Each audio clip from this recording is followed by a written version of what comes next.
সেই কারণের জন্যই এই ধরনের কথা যে উত্তরবঙ্গকে উত্তর পূর্বের মধ্যে আমাদের কথা যে বলুন না, আপনারা বলুন না, উত্তরবঙ্গের প্রশ্ন বলছেন।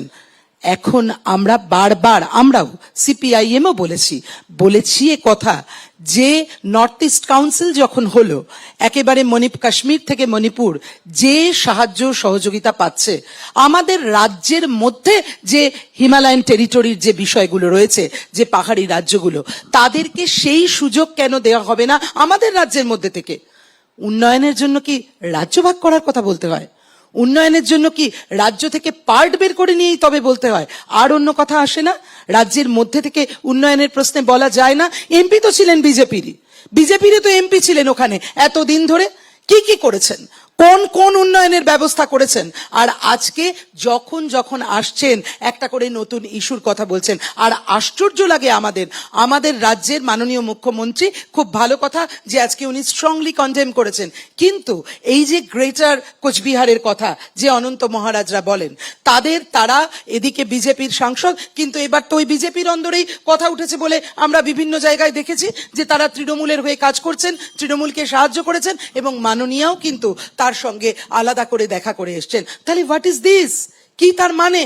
এই জন্য এই রকম ভাবে আমাদের রাজ্যকে যারা ভাঙতে চাইবেন, যারা এই কথাও বলবেন, তাদের সঙ্গে কি আলাদা আমরা সম্পর্ক, আমাদের কেউ সম্পর্ক মেনটেন করবেন, আমাদের রাজ্যের মুখ্যমন্ত্রী মেনটেন করবেন আর মুখে বলবেন এই কথা? আমরা বুঝতে পারছি না কি ধরনের, কি বিষয়, কি কাজ ওরা করতে চাইছেন। আর নিশিকান্ত দুবেরা যে কথা বলেছেন, হে তো প্রতিদিন প্রতিনিয়ত এটা বিজেপির এজেন্ডা। কিন্তু আমরা মনে করি আমার ভারতবর্ষ, আমাদের পশ্চিমবঙ্গ নানা ভাষা, নানা মত, নানা পরিধান, বিবিধের মাঝে দেখো মিলন মহান, এই ঐতিহ্য নিয়ে বাংলার সবাই চলতে চাই। ধন্যবাদ কনিনিকা। প্রত্যাশিতভাবেই কনিনিকা বিজেপিকে আক্রমণ করেছে, পাশাপাশি তৃণমূলের দ্বিচারিতার কথাও বলেছে। অরূপের মুখে শুনবো। প্রথমে বিমল শঙ্কর নন্দ।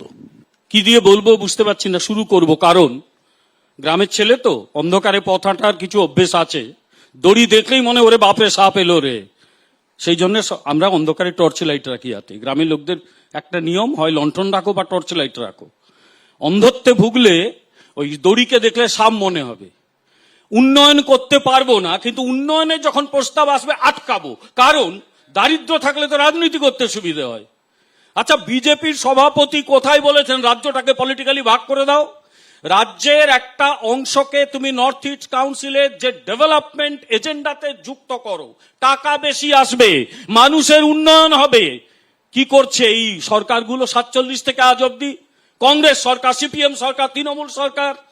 কংগ্রেসের কাছ থেকে আমাকে জ্ঞান শুনতে হবে। টোপোগ্রাফির কথা কংগ্রেস বললেন, একটু ডেমোগ্রাফিটা দেখুন না কিভাবে বদলেছে। একটু পরে আসছি, তার আগে বলি যে উত্তরবঙ্গ আজকে অবহেলিত মনে করছে কেন? সিপিএম এর আমলে উত্তরবঙ্গে এত গোলমাল হয়েছিল কেন? এই তৃণমূল কংগ্রেসকে আমি কংগ্রেস মনে করি না, এটাকে তৃণমূল লীগ বললে সবচেয়ে ভালো হতো। 1906 একটা লীগ হয়েছিল, পশ্চিমবাংলা আরেকটা লীগ আমাদের ঘাড়ে চেপেছে, ওগুলোকে উপড়ানোর দায়িত্ব আমরা নিচ্ছি। কিন্তু কথা হচ্ছে যে এরা প্রত্যেকে অপদার্থতার জন্য মানুষ কেন সাফার করবে? সুকান্ত মজুমদার তাই বলেছেন, উত্তর পূর্বের যে ডেভেলপমেন্ট কাউন্সিল তার সঙ্গে যুক্ত করো উত্তরবঙ্গকে, পলিটিক্যালি বাংলা একই থাকবে। আরে বাংলা ভাগ শেখাচ্ছেন বিজেপিকে। ভারতীয় জনতা পার্টির পূর্বসূরি, যিনি আমরা যাকে প্রতিষ্ঠাতা বলে মনে করি, শ্যামাপ্রসাদ মুখার্জি, গর্জে উঠেছিলেন যখন বাংলা প্রায় পাকিস্তানে চলে গেছিল। কমিউনিস্টদের ভূমিকা কি ছিল? কমরেড জ্যোতি বসুর ভূমিকা কি ছিল? একটু সময় দেবেন, কোনোদিন ডাকবেন, বলবো। দেওয়ালে দেওয়ালে কি লেখা হতো? আগে বাংলা ভাগ হবে, আগে ভারত ভাগ হবে, পরে ভারত স্বাধীন হবে। আর যখন সুযোগ বুঝলেন, দেখলেন জনমত প্রচন্ড বিরুদ্ধে গেছে, জ্যোতি বসু বাংলা ভাগের প্রস্তাবে বিধানসভায় সাই দিয়ে দিয়েছিলেন। কমিউনিস্টদের দ্বিচারিতা আমরা জানি। কংগ্রেস এতদিন চালিয়েছে, 1951-52 থেকে 1977 পর্যন্ত, মাঝখানে 5 বছর ছিল না। আমার প্রশ্ন, উত্তরবঙ্গ তারপরেও কেন নিজেকে বঞ্চিত মনে করে? আর তৃণমূল দল সম্পর্কে আমি কিছু বলি না, বলার যোগ্যই নয়, কারণ এরা উন্নয়ন কাকে বলে জানে না। I am sorry to say. আর নিশিকান্ত দুবে আজকে যা বলেছেন, আমি শুধু একটা তথ্য দিই, মানুষের ক্ষোভ কোথায়, আতঙ্ক কোথায়? আচ্ছা বলুন তো, 1951 সালের সেন্সাসে মুর্শিদাবাদে মুসলিম জনসংখ্যা ছিল 55%, 2011 সালে 66.27%। কোন অঙ্কে হলো? মালদায় 1951 সেন্সাস 37%, 2011 সেন্সাস 51.27%। এই মুহূর্তে কত আমি জানি না, নানা গল্প চলে। মানুষের আতঙ্ক হবে না? ঝাড়খণ্ডের মানুষের আতঙ্ক হবে না যে এই বাংলায় অপদার্থ সরকারের জন্য এখানে এই রাজনৈতিক দলগুলো তারা অনুপ্রবেশে মদত দিচ্ছে, সেখানে জনসংখ্যার চরিত্র বদলে যাচ্ছে, আতঙ্কিত হচ্ছে মানুষ, তারা দাবি তুলছে আমরা বাংলা ভাগের বিরোধী। আমি বিজেপির মুখপাত্র হয়ে বলে যাচ্ছি, একজন দুজন কেউ কি বলল তার ব্যক্তিগত বক্তব্য, দলের বক্তব্য আমি বলছি, কিন্তু মানুষের ক্ষোভ দূর করুন। তা নইলে আসাম আন্দোলন মনে আছে তো? আসাম আন্দোলনে ওই একটা লোকসভা নির্বাচনের আগে 1979 সালে, জাস্ট একটা লাইনে শেষ করি, ওখানকার যে ইলেকটোরাল রোল দেখে মঙ্গলদৈ লোকসভা কেন্দ্র শুরু হয়ে গেছিল আসাম আন্দোলন। দয়া করে আগুন নিয়ে আর খেলবেন না, অনেক আগুন নিয়ে খেলছেন, জ্বলে পুড়ে নিজেরাই ছারখার হয়ে যাবেন। অরূপ চক্রবর্তী। বিশ্বদাকে ধন্যবাদ জানাই, আজকে একটা অত্যন্ত গুরুত্বপূর্ণ প্রসঙ্গ আজকে উত্থাপন করবার জন্য। এখন সমস্যাটা হচ্ছে বিজেপির মতো পার্টি যখন কোনো স্ট্যান্ড নেয় তখন ঝুলি থেকে বেড়াল হট করে বেরিয়ে পড়ে না, ঝুলি থেকে বেড়ালটাকে বের করা হয়। কারা বের করছে সেটা লক্ষ্য করলে বুঝতে পারবেন যে বেড়ালটাকে উদ্দেশ্য প্রণোদিত ভাবে বের করা হয়েছে। একজন সুকান্ত মজুমদার, তিনি সাধারণ একজন এমপি নন, তিনি উত্তরবঙ্গের বালুরঘাটের সাংসদ, বিজেপির রাজ্য সভাপতি এবং তৃতীয় নরেন্দ্র মোদী মন্ত্রিসভার কেন্দ্রীয় প্রতিমন্ত্রী উত্তর পূর্ব উন্নয়ন দপ্তরের। তিনি বললেন উত্তর পূর্বের সাথে উত্তরবঙ্গকে জুড়ে দিতে হবে, কোট আনকোট জুড়ে দিতে হবে। উন্নয়নের কথাটা পরে অশ্বত্থামা হতো ইতি গজর মতো এসছে। দ্বিতীয় জন হলে আরো বড় মাথা, নিশিকান্ত দুবে। এ কোন নিশিকান্ত দুবে? গোন্ডা, ঝাড়খণ্ডের সাংসদ।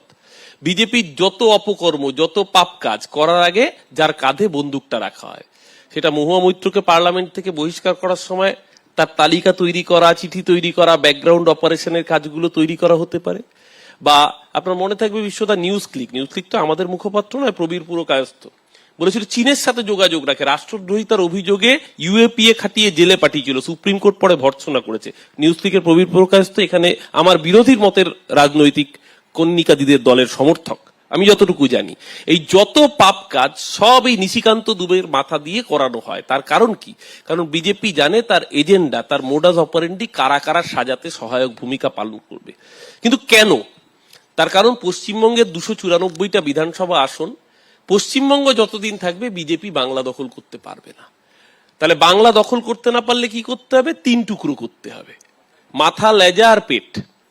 মাথা উত্তরবঙ্গ আলাদা করতে হবে, লেজায় 230টা আসন, এটা ভুলে যাচ্ছে, ওপরে 64টা আসন, লেজায় 230টা আসন, আর মাঝখানে পেটের অংশটা আলাদা করতে হবে কেন্দ্রীয় শাসনে। কেন? কেন্দ্রীয় ইউনিয়ন টেরিটরি করতে হবে, কারণ পশ্চিমবঙ্গের এই দুটো রাজ্য এবং বিহারের 3টি, কাটিহার, আরারিয়া এবং কিষানগঞ্জ জেলা, 3টে আলাদা জেলা, এই 3টে জেলাকে নিয়ে ইউনিয়ন টেরিটরি করতে হবে। কারণ বিজেপি জানে মুসলমানদের ডাইরেক্ট নিয়ন্ত্রণ করতে হবে, মানে মুসলমানদের উপর যদি খবরদারি করে কন্ট্রোল না করা যায় তাহলে বিজেপির বিপদ আছে। কারণ ওই যে হিন্দু খাতরে মে হাই, যে একটু আগে বলছিল হিন্দু, আচ্ছা 500 বছর মোগলরা শাসন করেছে, হিন্দু খাতরে মে ছিল না। 200 বছর ব্রিটিশ শাসন করেছে, হিন্দুর খাতরে মে হয়নি। 70 বছরের কাছাকাছি কংগ্রেস শাসন করেছে, হিন্দু খাতরেমে ছিল না। 10 বছর নরেন্দ্র মোদী আসাতে হিন্দু খাতরেমে পড়ে গেছে। এই যে সেন্সাসের তথ্য দিচ্ছেন, আমি ওনাদের জ্ঞাতার্থে বলি, 2011 পরে সেন্সাস হয়নি। তার আগে কেন সেন্সাস হয়নি? কেন সেন্সাসের ডেটা বের করছেন না?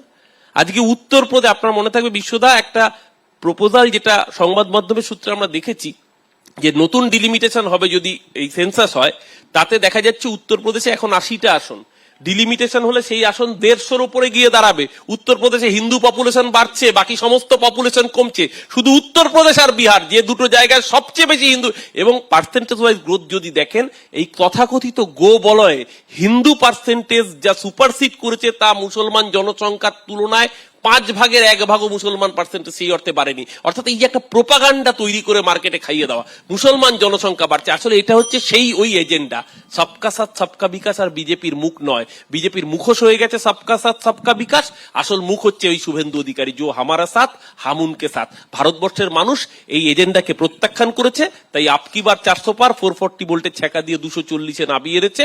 এই সরকার 1 বছরের বেশি টিকবে না।